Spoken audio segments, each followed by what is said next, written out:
Olá, tudo bem? Sou o professor Matheus Bolgar e hoje nós vamos falar sobre juros compostos, né? Falamos sobre juros simples na aula anterior, agora vamos falar sobre juros compostos. O que seria juros compostos, né? Diferente de juros simples, os juros compostos é os juros calculados exatamente em cima do montante do período anterior. Enquanto juros simples era calculado em cima do valor inicial apenas, em cima do capital inicial, juros compostos não. Ele é calculado sempre em cima do valor acumulado no período anterior. Um exemplo numérico.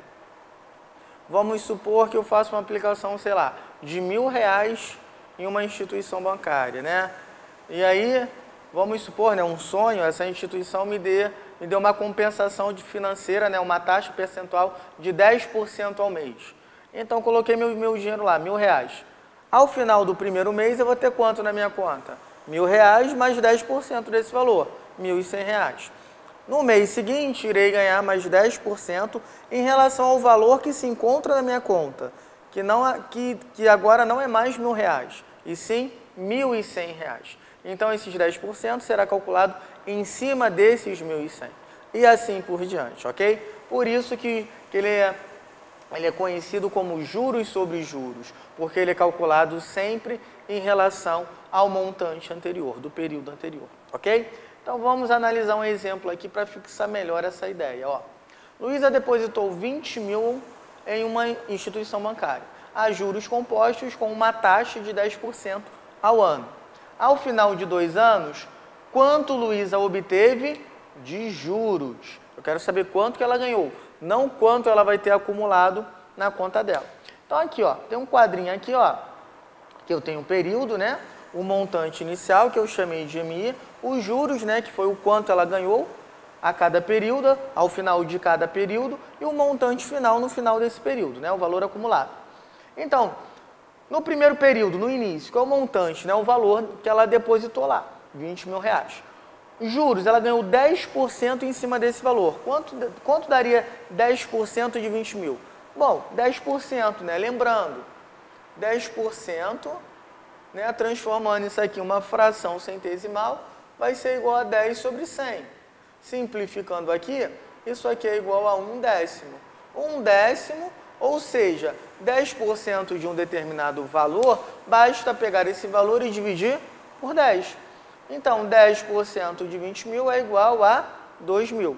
Ao final desse período, qual vai ser o valor acumulado? Qual vai ser o montante final dela? No final do primeiro ano?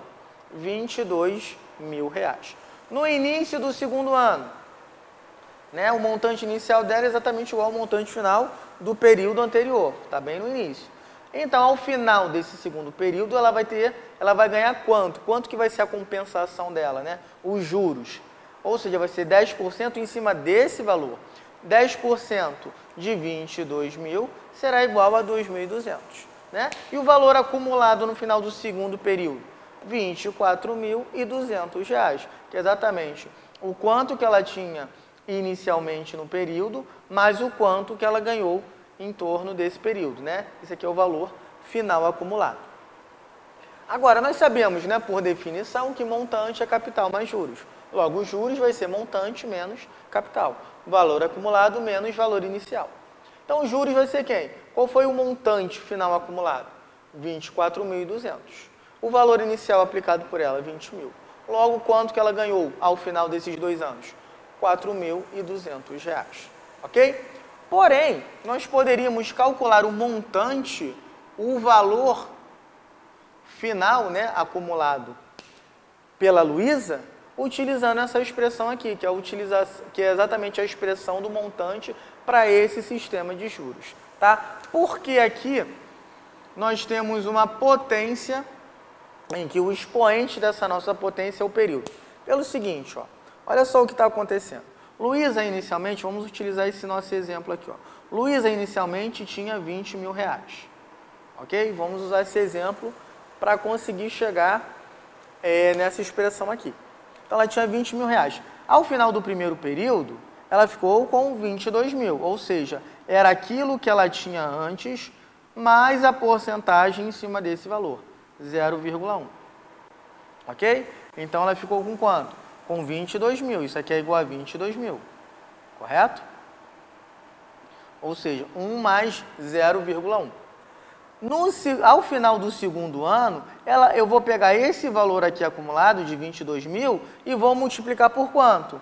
Exatamente por esse mesmo fator, que é o valor que ela tem agora, mais 10% desse valor. Então, vou multiplicar novamente por 1 mais 0,1. Se eu tivesse mais um ano, iria multiplicar aqui do lado por esse valor. Então, esse fator aqui, ó, ele está aparecendo exatamente quantas vezes?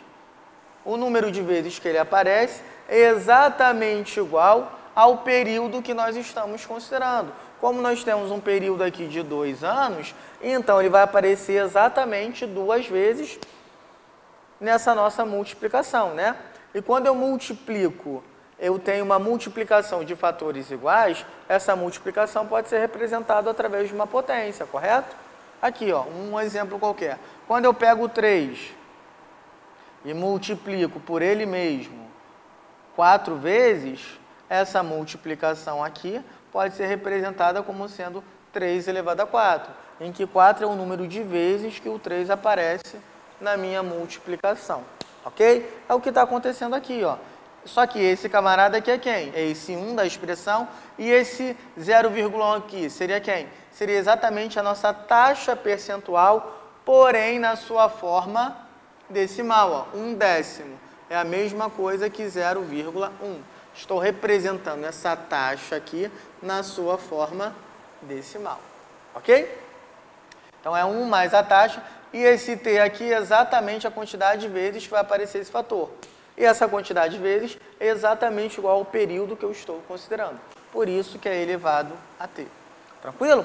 Então, utilizando essa expressão aqui, para calcular o montante final, né, que a Luísa vai ter lá na conta dela ao final de 2 anos, utilizando essa expressão, ó, ficaria capital inicial, 20.000, vezes 1 mais a taxa, na forma decimal, 10%, 10 sobre 100, 1/10, 0,1.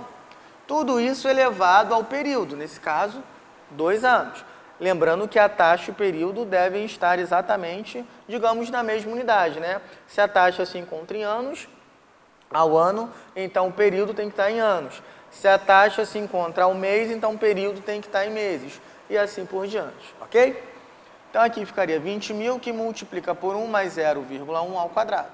1 mais 0,1 vai dar 1,1. Como se fosse 11 aqui, né? 11/10. Então ficaria 1,1 ao quadrado, vai dar 1,21, que é 121 sobre 100, né? 11/10. 11 ao quadrado, 121. 10 ao quadrado, 100. 121 centésimos é o mesmo que 1,21. Faça a conta aí depois, beleza?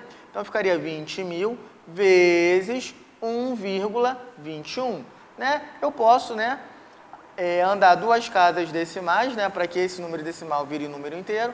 E para compensar, né, esse aumento de casa decimal desse número aqui, eu corto 2 zeros aqui do meu 20.000 e ele vira 200. Então, isso aqui é a mesma coisa, vai gerar o mesmo resultado que 200 vezes 121.